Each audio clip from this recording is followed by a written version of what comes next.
Bismillahirrahmanirrahim. Assalamualaikum warahmatullahi wabarakatuh.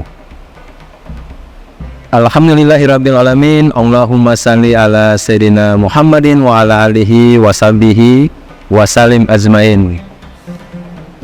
Alhamdulillah, kami dari Yayasan Rubatul Khairat Kota Ternate di bawah pimpinan Al-Habib Abdurrahman bin Kamil As-Sadaf. Sementara ini kami lagi membangun gedung pondok pesantren Rubatul Khairat Madrasah Al-Ulya yang sementara dibangun, ya. Gedung lantai 3. Kami sangat membutuhkan dana infak dan sedekah dari jamaah bapak-bapak dan ibu-ibu. Bagi yang mau berinfak untuk melanjutkan pembangunan gedung pondok pesantren, bisa ditransfer di rekening Bank Syariah Indonesia atas nama Yayasan Rubatul Khairat.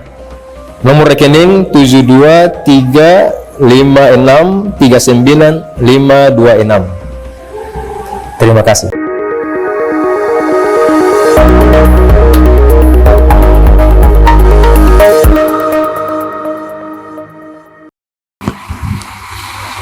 Al-Imam Al-Bukhari membuat satu bab judulnya wajib membaca bagi imam dan makmum di sholat yang wajib yang 5 waktu.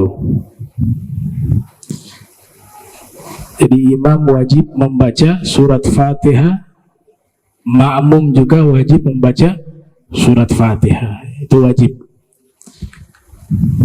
Tapi sunnahnya setelah imam membaca surat Fatihah, baru setelah itu makmum membaca surat Fatihah.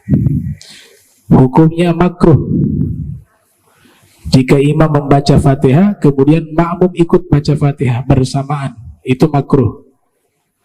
Imam selesai baca Fatihah, setelah itu makmum membaca suratul Fatihah.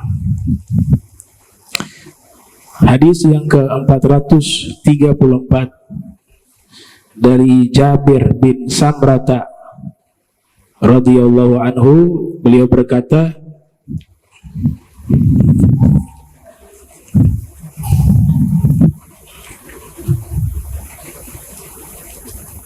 dari Ibnu Abbas, ya, mohon maaf, dari Ibnu Abbas radhiyallahu anhuma, beliau berkata, intalaqan nabiyyu sallallahu alaihi wasallam fi ta'ifatin min ashabihi amidin ila suki uqaz. Nabi sallallahu alaihi wasallam intalak artinya berangkat. Nabi berangkat menuju kepada ta'ifah, sekelompok min ashabihi, dari sahabat beliau. Kalau umat itu lebih banyak, ta'ifah sedikit jumlahnya di bawah umat. Kalau umat minimal 40 orang. 40 orang itu minimal disebut umat. Al-ummatu arba'una rajula. Umat itu adalah 40 orang laki-laki. Nah, kurang dari 40 tidak disebut umat. Kalau kurangnya banyak disebut ta'ifah. Ta'ifah itu sedikit di bawah 40. Kalau jumlahnya 40 disebut umat. Kuntum khairah ummah ukhrijat linnas ta'muruna bil ma'ruf wa tanhauna 'anil munkar. Di situ disebut kalian sebaik-baiknya umat. Nah, minimalnya umat 40 orang. Nabi pergi menuju kepada sekelompok dari sahabatnya, amidina ila suq Ukaz, yang mereka baru mulai bekerja di pasar Ukaz. Nah, ada pasar di masa jahiliyah itu disebut dengan pasar Ukaz. Pasar Ukaz ini lokasinya antara Taif dan Nakhl di wilayah kota Makkah, di sekitaran situ. Jadi pasar ini pasar yang ada sejak zaman jahiliyah. Saya dapat kabar terakhir, pasar ini kembali dihidupkan di zaman kita. Sudah ribuan tahun yang lalu. Namanya pasar Ukaz. Pasar ini hanya diadakan setahun sekali. Tepatnya di bulan Zulqa'dah. Mulai dari hari ke-1 sampai hari 20. Nah, jadi diadakan setahun sekali. Nabi SAW beliau pergi menemui sekelompok sahabat yang mereka sedang bekerja di pasar Ukaz. Pasar dalam hadis Nabi Sallallahu Alaihi Wasallam yang diriwayatkan oleh Imam Muslim yang lahir tahun 204 wafat 261 Hijriah, Rasul bersabda, ahabbul biladi illallah masajiduha wa abghadul biladi illallah aswaquha. Negeri yang paling dicintai oleh Allah adalah masjid. Negeri yang paling dibenci oleh Allah adalah pasar. Riwayat yang lain, ahabbul biqa'i illallah masajiduha. Lokasi yang paling dicintai oleh Allah masjid. Dan lokasi yang paling dibenci oleh Allah pasar. Ini butuh penjelasan biar tidak salah faham. Dalam sejarah Islam ada masjid yang dibenci oleh Allah. Masjid tapi dibenci oleh Allah. Bahkan Allah perintahkan untuk dibakar, dihancurkan. Disebut di dalam Al-Quran Masjid Diror. Masjid Diror. Masjid ini dibangun di masa hidup Rasul Sallallahu Alaihi Wasallam. Tapi yang membangun masjid ini adalah orang-orang munafikun. Mereka mendapatkan kabar bahwa di kota Madinah Nabi kita Muhammad Sallallahu Alaihi Wasallam akan mendirikan masjid di situ. Sehingga masjid tersebut menjadi pusat aktivitas kaum muslimin yang ada di kota Madinah. Bukan hanya sholat 5 waktu, tapi masjid tersebut berfungsi juga sebagai lembaga pendidikan. Di tempat itulah orang-orang datang belajar tentang agama Islam, bahkan menjadi pusat pemerintahan, menjadi tempat musyawarah, tempat menjamu delegasi-delegasi yang datang, dan seterusnya. Maka sekelompok orang munafik berniat membuat masjid tandingan, berpura-pura membangun masjid, padahal niatnya apa? Untuk menjadikan tandingan dengan Masjid Nabawi, dengan tujuan memecah belah umat. Niat mereka Allah tahu. Allah perintahkan Nabi Muhammad SAW untuk memerintahkan sahabatnya membakar masjid tersebut. Makanya dinamakan Masjid Diror, masjid yang menyebabkan bahaya bagi umat. Ini masjid yang dibenci oleh Allah. Kenapa? Karena dibangun bukan karena dasar takwa, bukan dengan niat yang baik. Nah, makanya jangan sampai kita membangun apapun itu yang berlabelkan agama, membangun pesantren, membangun madrasah, membangun masjid, niatnya bukan karena Allah, maka ini secara maknawi masjid tiror. Makanya masjid yang dibangun oleh sahabat Masjid Kuba, Allah sebutkan apa? Itu adalah la masjidun ussisa ala taqwa.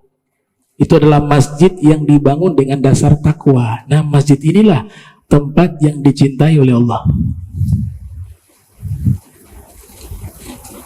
Pasar yang dimaksud sebagai tempat yang sangat dibenci oleh Allah, itu bentuk tafdil. Tafdil itu artinya paling dibenci, bukan hanya dibenci, paling dibenci. Pasar adalah tempat yang paling dibenci oleh Allah. Juga butuh penjelasan. Tidak semua pasar dibenci oleh Allah. Pasar yang dibenci oleh Allah adalah pasar yang di dalamnya ada tipu menipu dalam urusan dagang, jual beli. Timbangan dikurangkan. Yang 1 kilo bukan 1 kilo. Minyak goreng yang berapa liter jadi kurang. Tulisnya 1 liter, tapi ditimbang kurang dari itu. Nah, ini pelakunya abghad. Pelaku semacam ini paling dibenci oleh Allah. Orang-orangnya paling dibenci oleh Allah. Jadi bukan pasarnya sebenarnya, tapi aktivitas yang ada di dalam pasar. Tipu menipu, timbangan dikurangkan, kemudian barang yang sudah rusak dibilang masih bagus, tidak ada kejujuran dalam jual beli. Kemudian apa lagi? Tiba waktu sholat 5 waktu, tidak sholat 5 waktu. Di dalamnya tidak menjaga pandangan, lihat yang bukan mahramnya. Di dalamnya tidak menyebut nama Allah. Di dalamnya persaingan dagang, yang satu menjatuhkan yang satu iri kepada yang satu. Ini pasar yang dibenci oleh Allah kalau isinya demikian. Sebaliknya, pasar juga bisa menjadi tempat yang dicintai oleh Allah. Sebagaimana pernyataan Amirul Mukminin Al-Imam Ali bin Abi Thalib. Beliau mengatakan, "Suqul mu'minin ka musallal musallin." Pasar orang-orang beriman seperti musolla bagi orang-orang yang sholat. Pasar ini pernah tercatat dalam sejarah. Di masa Nabi Muhammad SAW, para sahabat banyak yang berdagang. Sayyidina Abu Bakar Siddiq pedagang, Sayyidina Utsman bin Affan pedagang, Sayyidina Abdurrahman bin Auf pedagang, dan beberapa sahabat lainnya. Pasar mereka tidak ada kecurangan. Pasar mereka tidak ada saling dengki satu dengan lainnya. Pasar mereka tidak ada yang meninggalkan sholat 5 waktu. Pasar mereka tidak ada yang lalai. Konsumennya ada, mereka layani. Konsumennya tidak ada, mereka zikir. Ada yang membaca Al-Quran, ada yang sholat. Ini pasar orang beriman, pasar yang dicintai oleh Allah Subhanahu wa ta'ala. Di masa setelahnya ada nama Imam Abdullah bin Mubarak, kelahiran tahun 118 Hijriah, wafat 181 Hijriah. Pedagang kaya raya, tapi seorang imam besar. Kana yahujju aman wa yujahidu fi sabilillah aman. Saking kaya beliau, setiap tahun naik haji. Jadi beliau punya jadwal, setahun naik haji, tahun berikutnya perang di jalan Allah, jihad. Tahun berikutnya naik haji lagi, begitu. Ya. Ada juga Al-Imam Muhammad bin Sirin, seorang tabi'in ahli ta'wil mimpi, seorang pedagang. Beliau menjual madu di pasar. Bahkan imam besar dalam ilmu hadis, Imam Muslim yang lahir tahun 204, wafat 261 Hijriah, pedagang kain. Beliau punya ruko atau toko di dalam pasar dan biasa meriwayatkan hadis di dalam pasar. Ada Imam Laits bin Sa'ad Al-Misri, pedagang sukses, punya ruko dan toko besar di pasar. Imam Abu Hanifah Seorang pedagang, pebisnis, memiliki toko di pasar, tapi punya ruangan khusus. Di tempat tersebut beliau mengajar. Jadi mengajar di dalam pasar. Nah, pasar-pasar semacam ini pasar-pasar yang dicintai oleh Allah Subhanahu wa taala. Ada juga seorang sufi, Imam Sari As-Sakati. Itu punya toko juga di dalam pasar. Imam Junaid Al-Baghdadi, Sayyidu Ta'ifah, pemimpin para sufi, memiliki toko dalam pasar. Tapi mulai buka toko hingga tutup toko biasanya dapat 700 sampai 1000 rakaat di dalam tokonya, sholat sunnah. Ya. Nah, kalau pasar semacam ini ahabbul biqa ilallah. Pasar ini adalah lokasi yang paling dicintai oleh Allah Subhanahu wa taala. Bahkan beberapa periwayat hadis seperti Al-Imam Abul Qasim, ya, Talha Al-Hadza'u, seorang rawi periwayat hadis. Al-Hadza'u itu profesinya tukang sepatu. Beliau punya toko sepatu di pasar. Murid-murid yang datang belajar hadis kepada beliau biasa meriwayatkan hadis fitukan di dalam toko sepatunya. Jadi mengambil hadis fitukan di dalam toko sepatu beliau. Namanya Al-Imam Abul Qasim Talha Al-Hadza.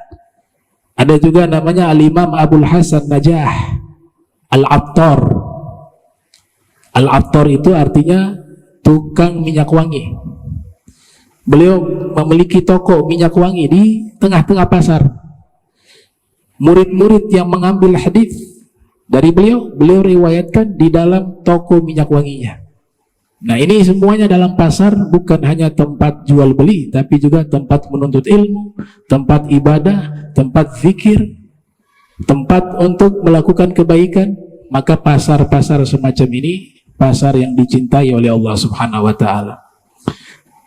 Bahkan kami survei, ya, ada satu karangan kitab karya Syekh Abdul Basit bin Yusuf berjudul At-Turfah Fima nusiba minal ulama'i ila mihnatin au hirfah.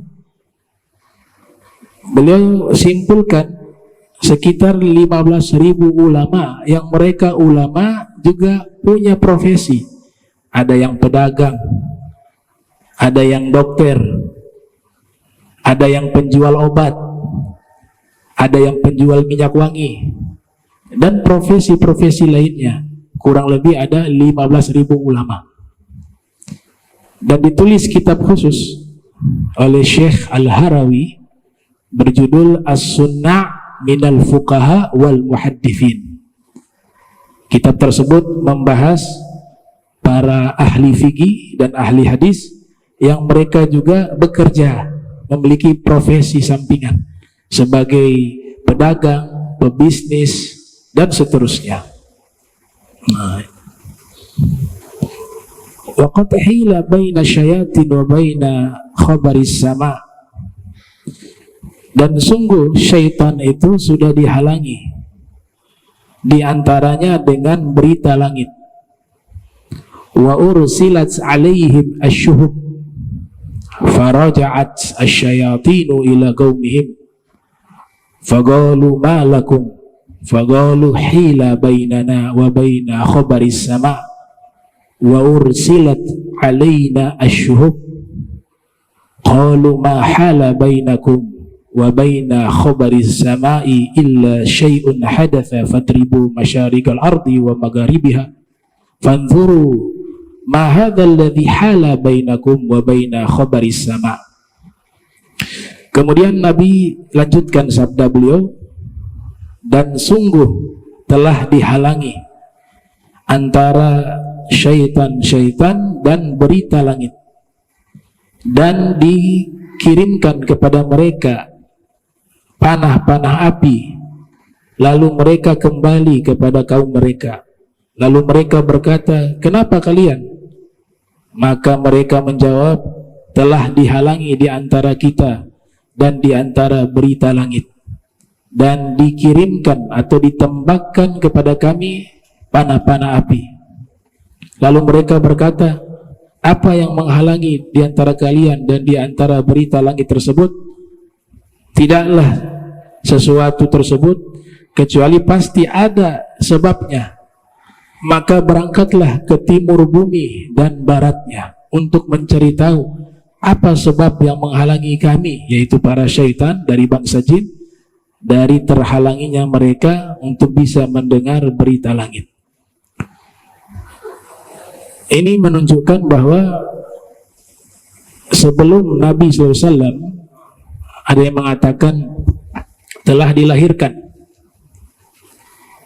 Di saat Nabi telah dilahirkan, langit dijaga oleh malaikat, sehingga bangsa jin tidak bisa lagi mencuri berita-berita langit. Ada ulama juga berpendapat semenjak Nabi diangkat menjadi Rasul, maka saat itu langit dijaga oleh malaikat, sehingga bangsa jin tidak bisa lagi mencuri berita-berita langit. Sebelum adanya Nabi Muhammad SAW, bangsa jin itu bisa mencuri berita langit.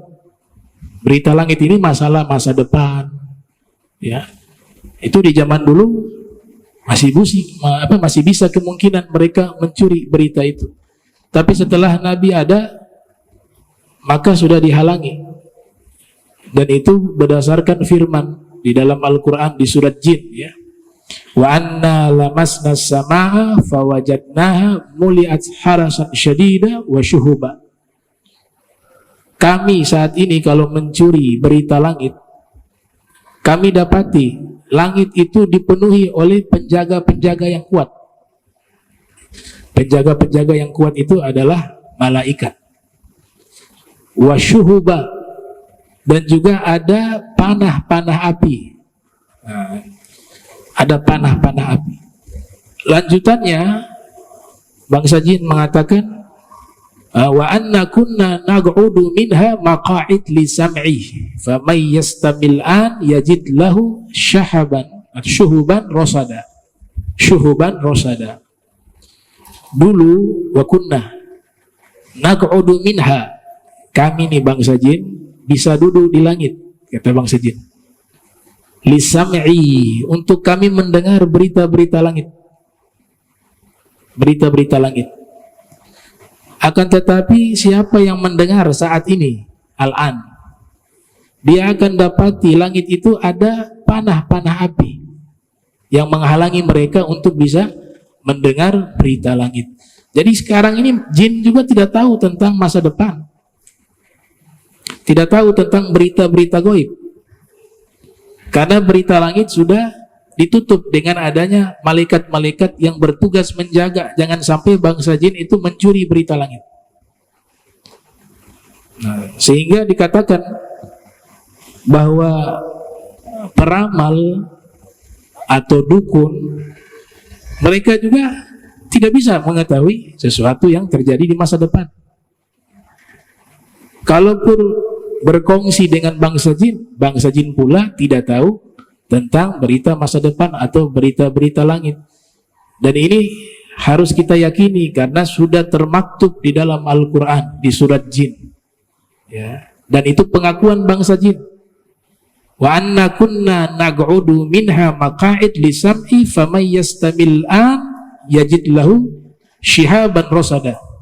Ya, syihaban rosada.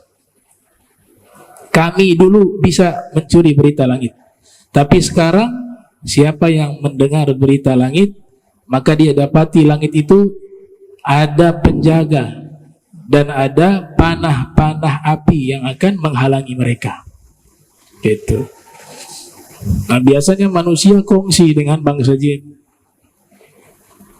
Bangsa jin mengatakan, wa annahu kana rijalun minal insi ya'udzuuna birijalin minal jinni fazaduhum rahaqa. Sesungguhnya ada sekelompok orang dari bangsa manusia, mereka selalu meminta perlindungan dari sekelompok bangsa jin, maka sungguh Allah tambahkan kepada mereka dosa dan kesalahan. Jadi gak ada tuh ramalan-ramalan. Ya. Jin juga tidak tahu, apalagi manusia. Tuh. Biasanya tebak-tebakan.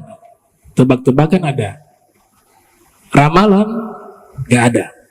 Ya, bahkan ada semacam ancaman dari Nabi sallallahu alaihi wasallam dalam hadis riwayat Imam Muslim, man ata arrafa fasa'alahu an syai'in fasaddaqahu lam tuqbal lahu salatun arba'ina lailatan.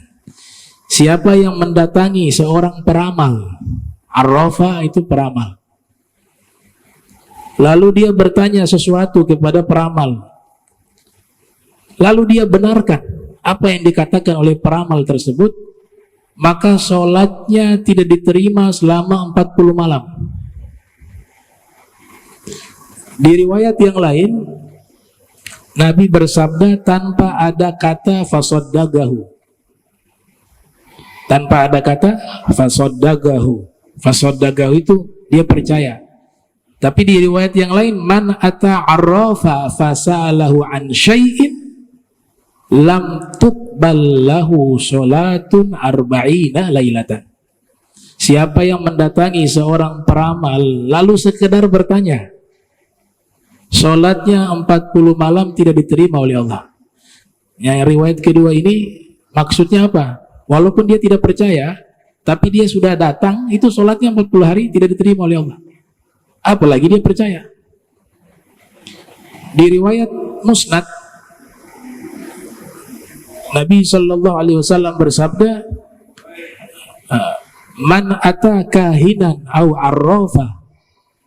Siapa yang mendatangi seorang dukun atau seorang peramal, fasa'alahu an syai'in, lalu dia bertanya sesuatu kepada dukun tersebut atau peramal tersebut, fasaddaqa bima yaqul, lalu dia percaya apa yang dikatakan oleh dukun itu dan peramal itu, faqad kafar bima unzila ala Muhammadin, maka dia telah kufur atas apa yang telah diturunkan oleh Nabi Muhammad kepada Nabi Muhammad sallallahu alaihi wasallam. Maknanya apa? Dia mengkufuri Al-Qur'an. Al-Qur'an sudah bilang bangsa jin saja gak bisa dapat berita langit. Kok masih percaya sama orang?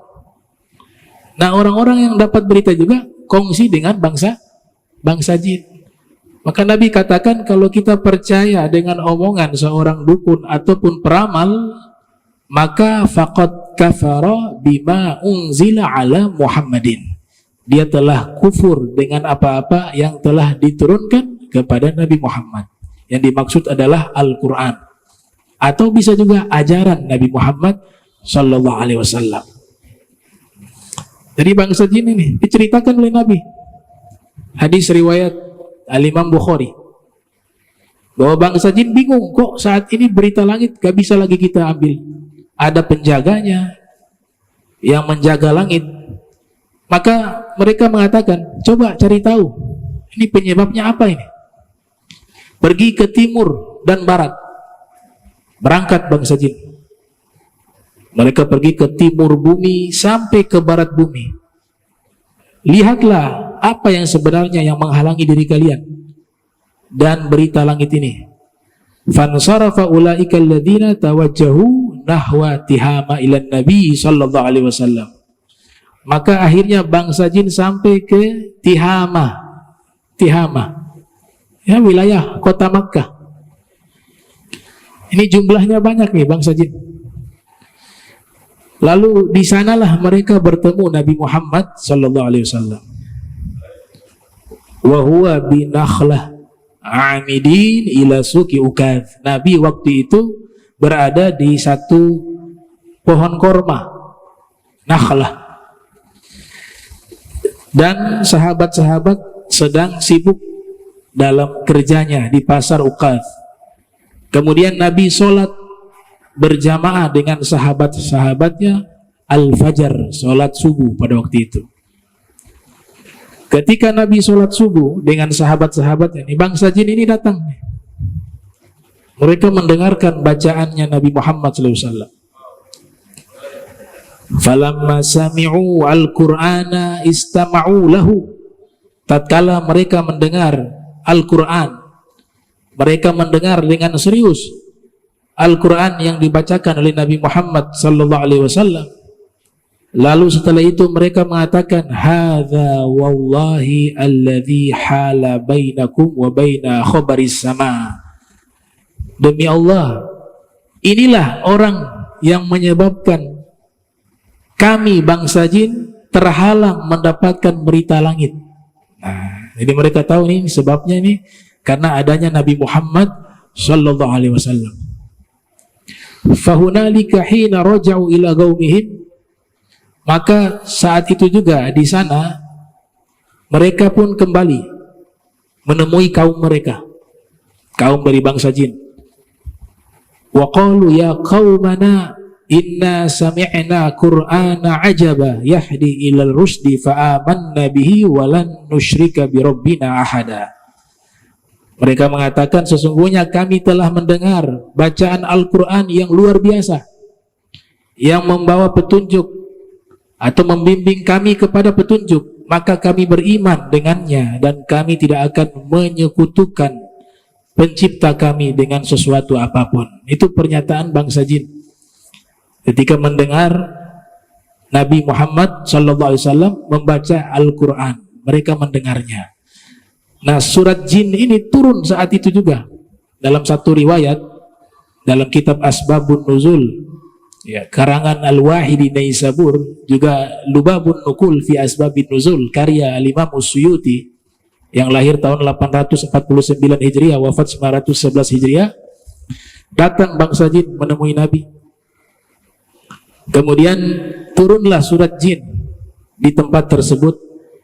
Inna ya kul uhiya ilayya, ya kul uhiya ilayya annahu istama'a nafarun minal jinni faqalu inna sami'na qur'ana ajaba yahdi ilal rusydi fa'amanna bihi wa lan nusyrika bi rabbina ahada wa annahu ta'ala jaddu rabbina, ya wa annahu ta'ala jaddu rabbina mattakhadha sahibatan wala walada ila akhir surah wa ilal akhir ayah. Turun di situ wahyu. Nah, tempat itu yang saat ini dijadikan masjid jin, ya, dijadikan namanya masjid jin yang ada di kota Makkah. Nah, datang ini bangsa jin, mereka mengatakan, kalau engkau seorang nabi, jadi nabi komunikasi dengan mereka. Kalau engkau seorang nabi, kata bangsa jin, tolong kasih buktikan satu mukjizat biar kami percaya engkau seorang nabi. Maka Nabi mengiyakan. Bahkan Nabi bertanya, kalian mau mukjizat apa? Kata Nabi. Jadi Nabi tantang balik. Ini bangsa jin, kalian mau mukjizat apa? Maka ada dari mereka mengatakan, kami mau pohon itu bisa berjalan menuju kepada kami. Di situ ada pohon korma. Jaraknya tidak jauh dari masjid jin. Kemudian Nabi memanggil itu pohon korma. Nabi katakan, pohon korma, ta'ali atau ta'al. Wahai pohon korma, kesini kamu. Langsung dia gerak tuh pohon. Akar-akarnya lepas dari tanah. Kemudian pohon korma itu berjalan menuju ke arah Nabi Muhammad SAW. Sampai persis di hadapan Nabi. Kemudian Nabi dialog dengan pohon korma, bicara. Kalau Nabi Sulaiman berbicara bahasa hewan, Nabi bahasa pohon pun bisa. Bicara dengan pohon korma, bicara. Selesai bicara, Nabi tanya, gimana, sudah lihat? Bangsa jin. Mereka mengatakan, ya, kami beriman, engkau seorang nabi. Baik. Kemudian Nabi perintahkan pohon ini balik lagi ke tempat semula. Jalan lagi itu pohon ke tempat semula di mana dia berada. Dia masuk lagi dengan akar-akarnya ke tanah. Kemudian berdirilah itu pohon. Nah, lokasi itu sekarang dibangun masjid, namanya Masjid Asy-Syajar, masjid pohon. Makanya jaraknya tidak jauh dengan Masjid Jin. Nah, itu salah satu riwayat yang menerangkan sejarah tersebut. Jadi luar biasa ya. Nabi kita diutus bukan hanya kepada manusia, tapi juga kepada bangsa jin. Jadi sahabat-sahabat Nabi dari bangsa jin itu ada. Bahkan ulama Maroko, Said Ahmad bin Muhammad bin Siddiq Al-Gummari, menulis kitab berjudul Musnad Jin. Di situ ada beberapa hadis yang diriwayatkan oleh sahabat-sahabat Nabi dari bangsa jin. Tuh, hebat Rasul Muhammad sallallahu alaihi wasallam. Nah, Abdullah bin Mas'ud pernah diajak. Setelah itu bangsa jin datang tanpa henti, ingin menemui Nabi Muhammad sallallahu alaihi wasallam. Diajak Abdullah bin Mas'ud, ikut saya. Tengah malam ini, malam gelap gulita, pergi di satu lembah yang gak ada penghuni di situ. Ibnu Mas'ud mengatakan, ini tempat seram sekali, gelap gulita. Nabi datang ke situ. Kemudian Nabi mengambil kayu, kemudian mengukir garis, ya, semacam lingkaran. Terus Nabi katakan kepada Sayyiduna Abdullah bin Mas'ud, kamu berdiri di sini, jangan pernah keluar dari garis ini ya, sampai saya kembali. Baik, wahai Rasul. Setelah itu Nabi masuk ke satu lembah. Itu lembahnya namanya Wadi Al-Jin, ya, lembah jin. Sekarang mereka namakan itu lembah jin, Wadi Al-Jin. Nabi berada di situ. Dia melihat, Ibnu Mas'ud mengatakan, saya melihat ada suara begitu ya, berisik, seakan-akan itu ribuan suara, tapi wujudnya tidak ada. Yang ada hanya lintasan hitam. Hilang itu. Kemudian semua mengelilingi Nabi Muhammad SAW. Situ Nabi Islamkan bangsa jin satu persatu. Kemudian dia melihat di depannya ada satu makhluk lewat, sesosok seperti manusia, mendekati Ibnu Mas'ud, tapi gak bisa masuk ke lingkaran itu. Dikasih, ini ada ember, ada air, ada kurma. Fi riwayat air dan anggur. Kasih anggur, diterima. Nah, mau keluar, mau ngambil, ingat wasiat Nabi, jangan pernah keluar dari lingkaran itu. Wah, gak berani beliau tetap di situ. Lihat yang bawa tadi kurma atau anggur tadi, sudah hilang. Sampai kapan Nabi berada di tempat tersebut? Sampai dekat subuh. Setelah sudah mendekati waktu subuh, Nabi kembali menghampiri Ibnu Mas'ud. Ibnu Mas'ud sudah ketakutan. Dia dengar suara, tapi gak ada wujud. Kemudian Nabi katakan, ya Ibnu Mas'ud, ini apa ini? Ada tadi dikasih oleh seseorang satu ember isinya anggur atau kurma. Kata Ibnu Mas'ud, oh ini tadi malam ada yang bawa, wahai Rasul, tapi habis itu saya lihat orangnya hilang. Kata Nabi, huwa, itu adalah ikhwanuk minal jin, itu adalah saudaramu dari bangsa jin. Coba kamu lihat, isinya sudah bukan korma atau anggur, ternyata dilihat batu kerikil, berubah. Kemudian Nabi katakan, jangan kalian beristinja dengan tulang, karena tulang itu adalah makanan saudara kalian dari bangsa jin, kata Rasul Muhammad sallallahu alaihi wasallam. Nah, ini menunjukkan dakwanya Nabi itu luas. Bahkan beberapa imam kita mengatakan Nabi itu ada bawa berkah kepada bangsa jin, kepada malaikat, kepada seluruh alam semesta. Wa ma arsalnaka illa rahmatan lil alamin. Al-Imam Syekh Badruddin bin Abdullah Asy-Syibli, beliau menulis satu kitab tentang alam jin, ya, membahas tentang alam jin dan bangsa jin, berjudul Akamul Marjan fi Ahkamil Jan.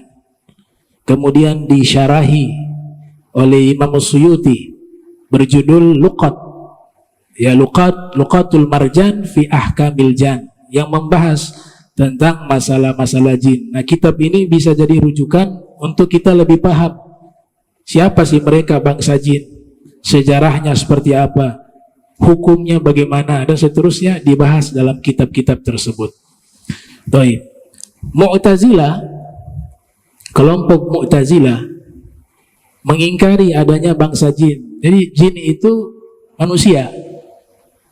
Mereka gak percaya bangsa jin yang sebagaimana kita yakini.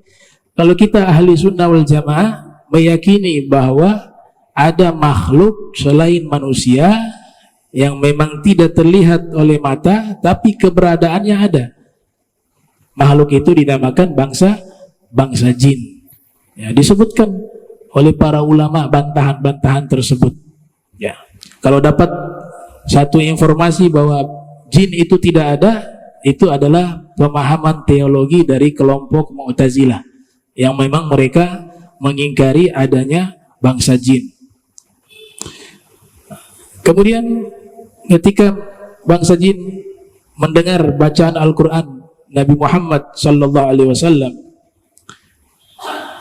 mereka mengatakan bahwa wa inna ma uhiya ilaihi qaulul jin.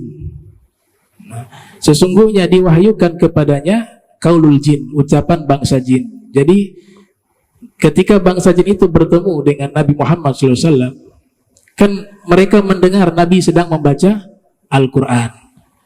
Akhirnya mereka mengatakan, qul uhiya ilayya annahu istam'a nafarun minal jin faqalu inna sami'na qur'anan ajaba yahdi ilal rusdi fa'amanna bihi walan nusyrika birabbina ahada. Ini adalah ucapan bangsa jin. Jadi bangsa jin berbicara ketika mendengar Nabi membaca Al-Quran. Kemudian Allah turunkan wahyu merekam pembicaraan bangsa jin. Jadilah mukaddimah surat jin. Gitu. Makanya isinya itu adalah apa? Satu pengakuan dari bangsa jin bahwa ini adalah Al-Quran, wahyu. Dan yang membaca ini adalah seorang nabi. Semuanya beriman. Sampai dikatakan satu jazirah Arab, bangsa jin itu semua beriman kepada Nabi Muhammad SAW. Tuh. Makanya sahabat Nabi kalau dari bangsa jin mungkin masih ada yang hidup karena umurnya kan panjang. Ya, dalam kitab tadi Akamul Marjan mengatakan bahwa bangsa jin itu diberikan kelebihan oleh Allah, diantaranya umurnya panjang. Umurnya panjang, bisa hampir ribuan tahun. Gitu. Kemudian ada pendapat bahwa nanti surga itu dua, ada surga untuk manusia, ada surga untuk bangsa jin. Bangsa jin yang beriman masuk surga. Itu dikatakan wa anna minnal muslimun wa minnal qasitun faman aslama faulaika taharraw rasyada wa ammal qasituna fakanu li jahannama hataba. Sebagian kami muslim, kata bangsa jin, tapi sebagian lainnya dari kami mereka tidak beragama Islam. Maka sungguh beruntung bangsa jin yang telah memeluk agama Islam.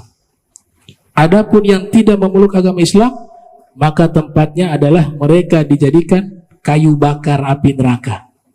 Itu di surat jin. Tuh. Kemudian di surat Al-Waqi'ah, kalau tidak salah ya, surat Ar-Rahman. Di surat Ar-Rahman Allah Ta'ala berfirman, wa man khafa, ya, jannatan, itu gimana ayatnya? Waliman khafa maqama rabbih jannatan, waliman khafa maqama rabbih jannatan. Bagi orang yang takut kepada Allah, dia diberikan dua surga. Allah sebutkan jannatan, dua surga. Ada ulama menafsirkan surga pertama untuk manusia, surga kedua untuk bangsa jin. Pendapat kedua mengatakan nggak, bangsa jin berada di surga yang sama dengan manusia. Bangsa jin yang beriman berada di surga yang sama dengan manusia. Hanya perbedaannya mereka tidak bisa melihat manusia, manusia bisa melihat mereka. Sebagaimana di dunia manusia tidak bisa melihat bangsa jin, akan tetapi bangsa jin bisa melihat manusia. Kalau di surga terbalik.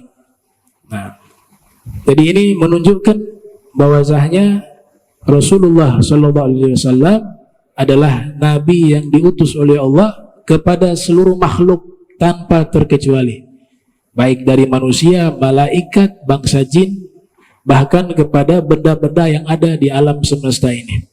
Nah, insya Allah kita lanjutkan di pertemuan berikut pembahasan kita terkait hadis dari Ibnu Abbas yang akan kita bahas di pertemuan berikut. Bismillahirrahmanirrahim. Alhamdulillahirabbil alamin. Allahumma shalli ala sayyidina Muhammad. Allahumma ij'al jam'ana hadza jam'an marhuma wa tafarraqna min ba'dihi tafarruqan ma'suma wa la tajal minna wa la minna syaqiyyan mahruma.